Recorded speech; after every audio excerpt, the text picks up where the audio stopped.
اچھا، اب ایک بات میں اور عرض کر دوں کہ تو شیطان جو بھاگ رہا ہے یہ اس اذان کی برکت ہے جو اذان سنت کے مطابق دی جائے، یعنی تجوید کے ساتھ اذان ہو، صحیح تلفظ کے ساتھ اذان ہو۔ اگر کسی کو تجوید نہیں آتی، صحیح طریقے سے وہ اذان کے کلمات نہیں دے سکتا، تو پھر یاد رکھیں علماء نے فرمایا کہ ایسی اذان تو سنے بھی نہیں۔ اور میں بہت ہی معذرت کے ساتھ عرض کرتا ہوں کہ ہمارے یہ اکثر لوگ جو ہیں جن کو اذان دینے کا بڑا شوق ہوتا ہے، وہ مسجد میں پہنچ جاتے ہیں، مؤذن صاحب سے کہتے ہیں جی میں اذان دے لوں۔ مؤذن صاحب بھی ایک ہی ہوتے ہیں، وہ کہتے ہیں کہ چھوڑو یار جان چھوٹی، میں اتنے دوسرا کام کر لوں گا، جی دے لیں آپ اذان۔ اب اس بیچارے کو نہ تجوید آتی ہے، نہ اس کو زیر زبر پیش صحیح آتے ہیں، نہ اس نے مد کے قواعد پڑھے ہوئے ہیں، الٹا سیدھا زیر زبر پیش کو غلط پڑھنا، لحن جلی کے ساتھ وہ پڑھتے ہیں۔ لحن جلی کا مطلب یہ ہے کہ ایسی بڑی تبدیلی کر دینا کلمات کے اندر جو گناہ شمار ہوتی ہو، اور غلط سلط اذان دے رہے ہوتے ہیں، غلط سلط، اشہد انا محمد، بھائی انا اتنا لمبا کہاں ہے؟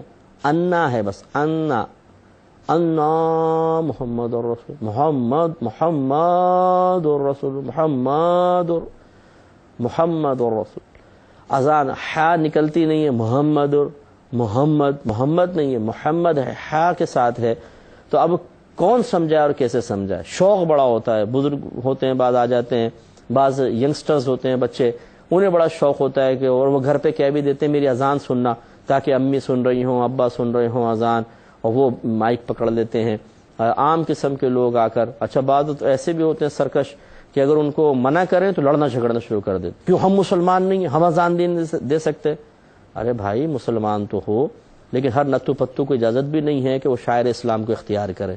آپ اپنا کاروبار ہر شخص کے حوالے کر دیں گے؟ بتائیے، نہیں کریں گے، اسی شخص کے حوالے کریں گے، اسی شخص کو کاروبار میں کام کرنے کا اپنے ساتھ موقع دیں گے جو اس کی اونچ نیچ کو اچھی طرح سمجھتا ہو۔ دین کو ہم نے اتنا مظلوم بنا لیا، جس کی فن بازی ہو، جس کے اندر طاقت ہو، جس کے اندر زور ہو، جو مسجدوں کے اندر چندے دے رہا ہو، وہ کھڑا ہو جاتا ہے مائک کے اوپر آ کر۔ تو یاد رکھیں کہ لحن جلی کے ساتھ، یعنی غلط اذان اگر آپ دیں گے تو آپ خود گناہ گار ہوں گے، اس لیے کہ نماز کے لیے، پانچوں نمازوں کے لیے اذان سنت موقدہ ہے۔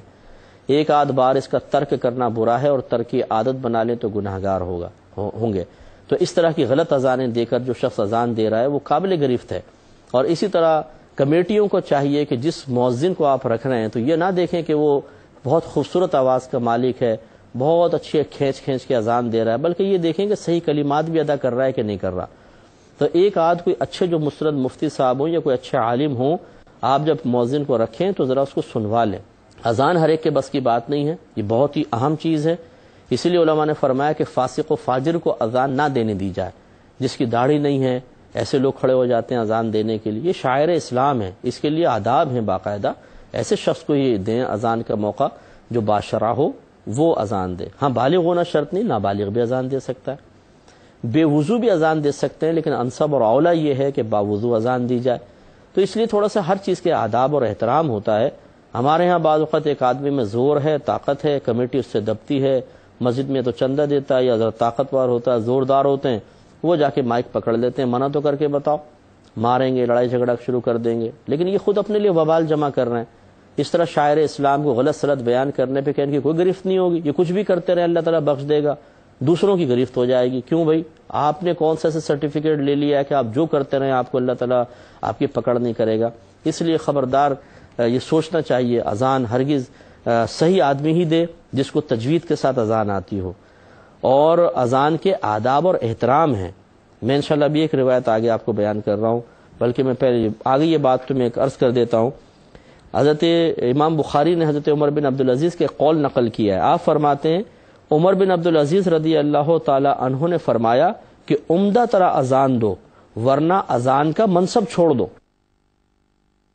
دیکھا آپ نے، عمدہ ترین طریقے سے اذان دو ورنہ اذان کا منصب چھوڑ دو۔ یہ تو اس کے بارے میں فرما رہے ہیں جو باقاعدہ مؤذن مقرر ہو کہ عمدہ اذان دو ورنہ منصب چھوڑ دو، تم اس قابل نہیں ہو۔ تو جو ہے ہی نہیں بیچارہ مؤذن، وہ آ کے کھڑا ہو جائے اور الٹی سیدھی اذان دینا شروع کر دے، اس کو کیسے اجازت مل جائے گی؟ اور عمدہ ترین اذان کا مطلب یہ ہے کہ تجوید کے ساتھ ہو، کس کلمے کو کتنا کھینچنا ہے اور کتنا نہیں کھینچنا ہے، یہ سب اس کو معلوم ہونا چاہیے۔ تو اذان کا شوق ہوتا ہے، ہر ایک جو ہے وہ کھڑا ہو جاتا ہے مائک کے سامنے، پتہ کچھ بھی نہیں ہے، نہ الف بے اذان کی پتہ ہے، نہ تجوید آتی ہے، نہ لحن کا کوئی مسئلہ پتہ ہے کہ لحن خفی کیا ہوتا ہے، لحن جلی کیا ہوتا ہے، مد کیا ہوتا ہے، اور حروف مدہ کتنے ہوتے ہیں، کتنا کھینچنا ہے کتنا نہیں کھینچنا، کچھ پتہ نہیں، حتیٰ کہ زیر زبر پیش غلط پڑھ رہے ہوتے ہیں۔ اللہ تعالیٰ رحم فرمائے۔ اور بعض اتنے ایسی عجیب و غریب اذان دیتے ہیں، یہ بہرحال دیکھیں میں کسی کی، یہ تو قدرتی چیز ہوتی ہے، اللہ تعالیٰ معاف فرمائے اگر میں غلطی کر رہا ہوں، کہ بعضوں کی آواز ایسی ہوتی ہے کہ وہ اذان کے لیے مناسب نہیں ہوتی، یعنی وہ اذان کانوں میں چبھتی ہے، بری لگتی ہے آواز، چیخ چیخ کے اذان دے رہے ہوتے ہیں اور عجیب ان کا گلا ہوتا ہے۔ تو گلا تو دیکھیں اللہ نے بنایا، آواز اللہ نے بنائی ہے، لیکن اس کا مطلب یہ تو نہیں ہے کہ آپ اگر آپ اذان صحیح طریقے سے نہیں دے سکتے، خوش الہانی کے ساتھ نہیں دے سکتے، اذان جب آپ دیں تو آدمی کا دل کھینچے مسجد کی طرف، ایسا نہیں کر سکتے، بلکہ آپ ایسی اذان دیتے ہیں کہ سننے کے بعد ایک دم آدمی پریشان سا ہو جاتا ہے، تو بھئی اذان دینا کوئی ضروری کوئی ہے آپ کا مائک پر، نہ دے اذان، کوئی بات نہیں، کسی خوش الہان کو نہ اذان دینے دے، یہ شاعر اسلام میں سے ہے۔ اتنی خوبصورت اذان ہونی چاہیے کہ اگر ایک آدمی سنے تو اس کا دل کھینچے مسجد کی طرف کہ یار چلتا ہوں، چلو نماز پڑھتا ہوں۔ یہ نہیں ہو کہ اتنی آواز اس طرح کی ہو کہ آدمی کانوں میں انگلی ڈالے، یار یہ کون اذان دے رہا ہے۔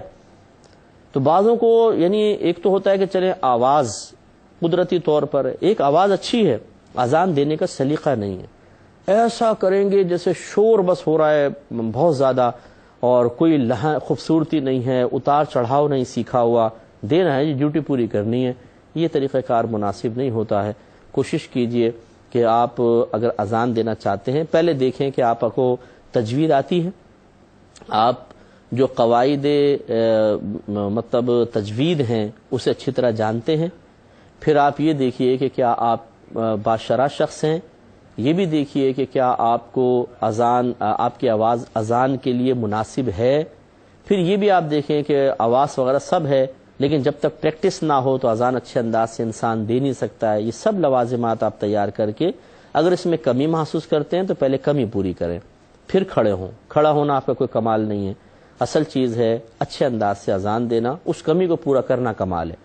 اور اسی طرح جو مؤذنین رکھے ہوئے ہیں کمیٹیوں نے کہ وہ اذان دیتے ہیں تو لوگ بیچارے بیزار ہو جاتے ہیں کہ یار ختم ہو تو سکون ملے گا، اتنا شور مچاتے ہیں، اتنا شور مچاتے ہیں کہ کچھ امتحان ہے۔